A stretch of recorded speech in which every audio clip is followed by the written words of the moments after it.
looking forward to this session because this is different. This is not some technical audit subject that we're going to talk about like risks or controls like we had Sonya for the last time. But we're going to talk about what are those softer skills that you need as an internal audit professional and really any profession. Let's be honest, you know, what we're going to talk about today is going to help you even if you don't ever end up in internal audit, even though Sonya and I both hope you do. So let's just jump right in. And Sonya, if you had to pick one skill that you think every internal auditor should have from the softer skill list, what would that skill be? Yes. So I think one of the most important skills to have is communication. And not only written communication, verbal communication, and even watch your body language. I mean, nonverbal, all three of those things are so key to, as Joe stated, it doesn't matter what profession you go in, these are things that you should be honing in on, especially in college. You know, the written part, you're not writing a book, it is technical. So when you write for internal audit, it is more technical. It is not, you know, when I go back and read my stuff, there's specific words that I look for, you know, trying to tie it into, we observed, they prepared, they reviewed.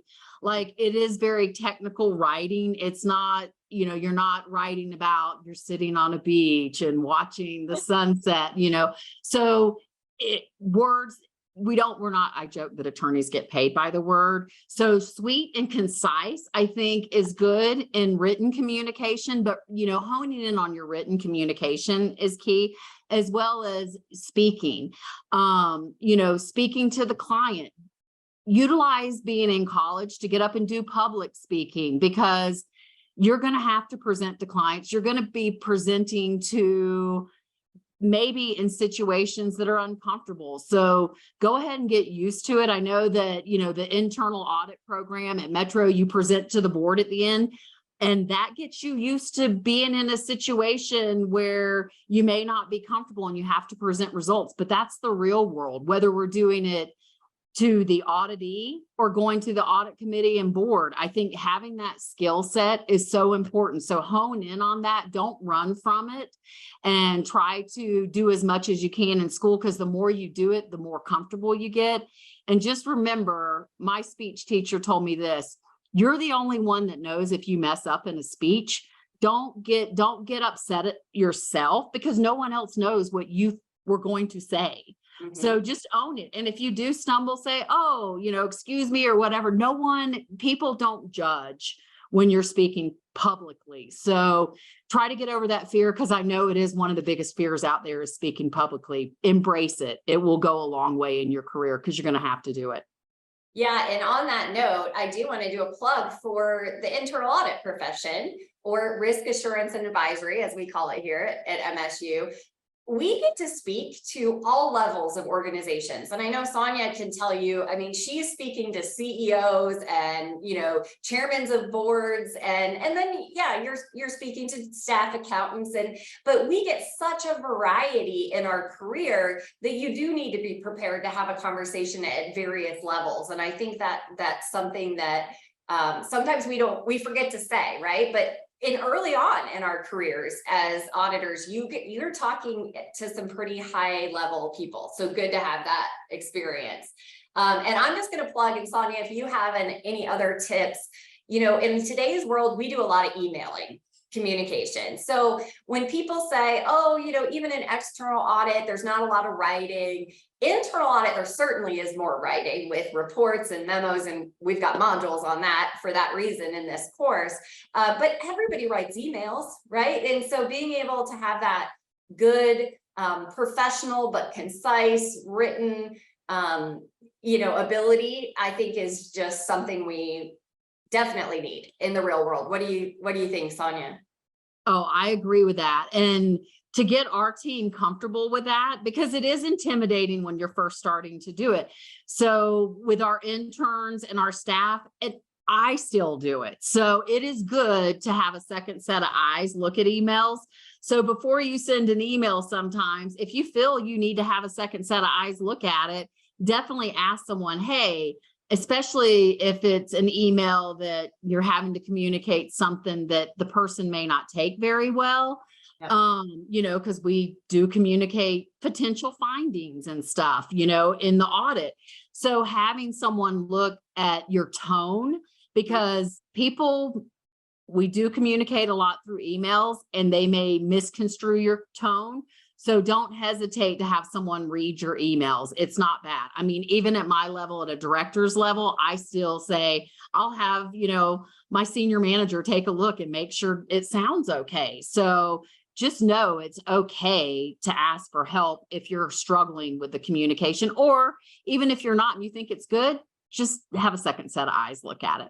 Yeah, I love that. That's great advice. And I think that's, you can tell, I think I even started doing that more the higher up I got, right? And I think that shows you something that, you want to make sure you have that extra person looking at it and maybe just giving their seal of approval, because like you said, what we do is really critical sometimes, and the way we communicate it is of utmost importance. Okay, so we've talked about communication, written communication, verbal communication. What else would you say? What's second on your list, or third maybe, that internal auditors specifically need? Okay. Healthy skepticism. Ooh, I like it.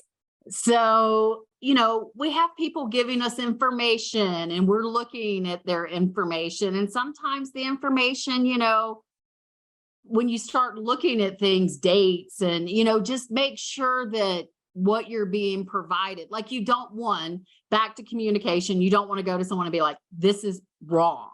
That's not going to set the communication. I call it plain dumb, or inquisitive. I don't understand this. Can you help walk me through it? Because sometimes with healthy skepticism, I like to think about what I think the answer is going to be. And then I go see what they tell me. Because if they're too far apart, then I need to probably go away, digest, and maybe go back again. But you should come up with what your own expectation is if you're looking at support in an audit, or, you're listening to what someone is telling you. I mean, having healthy skepticism, we are auditors, it's not like, aha, I caught you.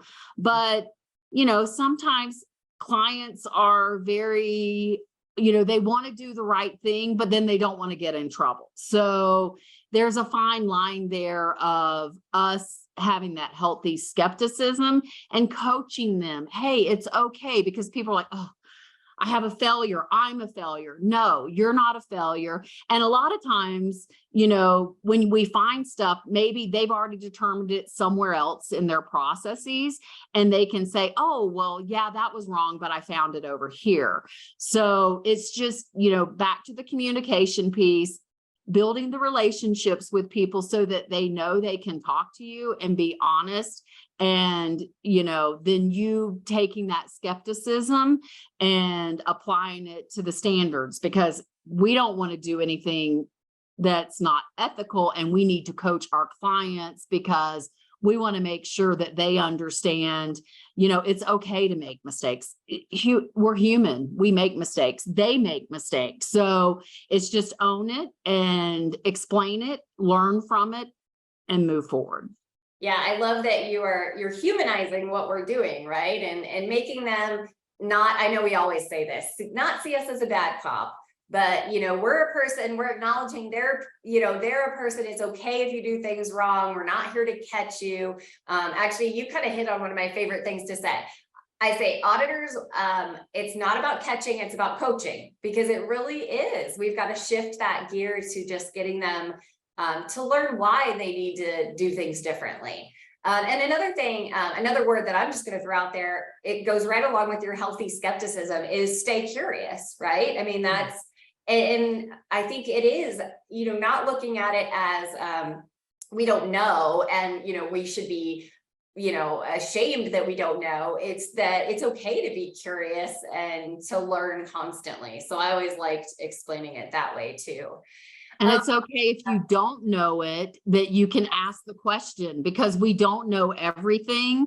And ask the question. You don't have to act like you know everything. And a lot of times the clients are like, oh, let me tell you, because they love their job and they're gonna enlighten you and share their knowledge too. So it's okay not to know everything, and say, hey, I'm not sure about that, I'll follow up. So I do like that, Joe. I teach people all the time, you don't have to have the answer, jot it down and tell them you'll come back later. Yeah, absolutely. It's okay to be vulnerable, right? Ourselves. Sometimes we forget that. Okay, so if you have any other skills that you think that are must-haves, please drop them in too. But if you could tell younger Sonya, like one thing, about maybe a skill you would have liked to have learned earlier or something, tell us what that might be too. So it's more on the personal level. Don't worry so much. In our profession, if something goes wrong, there's been nights that I'm like, oh, like only worry about the things you can control. There's so much that we do and we see that we can't control. So, but there are things that we can control, and don't worry. I've seen, things where clients have had exceptions and I didn't catch it. Someone else caught it, but they caught it in an audit. I didn't look at the same sample, so I wasn't going to see it, but it still worried me. Like, don't worry. I had a partner one time tell me that, he was joking, of course, that I was going to go to jail because I didn't catch something. It was a joke to him. I didn't sleep that whole night. Like, I was up worried, and he saw me the next day and I'm like, oh my goodness, like, I'm so worried. And he's like, it was a joke, Sonya. So I'm a worrier. If you're a worrier, only do it for things that you can control. There's so much in our profession, and most of us, we feel like if you're a consultant, those are your clients and you want them to do right, but there's only so much that you can do. Just control your worrying around things. Like, if you're not doing anything unethical, and you're doing the right thing, own it. We all make mistakes. I mean, I've had to go to clients and say I made a mistake, but they're fine. They're like, okay, you learn from it and you move on. So just don't worry about things. I think I've spent a lot of time worrying about, like the saying, don't sweat the small stuff, don't sweat stuff and if you feel like you are, talk to others around you, because they're probably going to put you at ease. Like, I should have went to that partner and been like, what? He was joking, so don't worry about things you can't control. This profession can be, because you're seeing a lot of information and digesting it. So don't worry.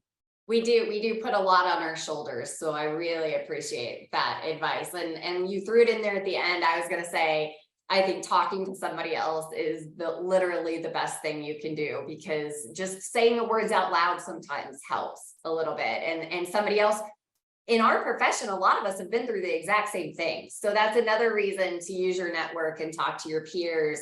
And just realize that it may not be as critical as we're putting it on ourselves, right? Yes. And I wish I'd have learned that earlier. And I still struggle with that today, but I'm getting better. We need to practice what we preach, right? Exactly. Awesome. Well, thank you so much, Sonya. And I know these students will probably want to connect with you at some point. And I hope that your paths cross at some point.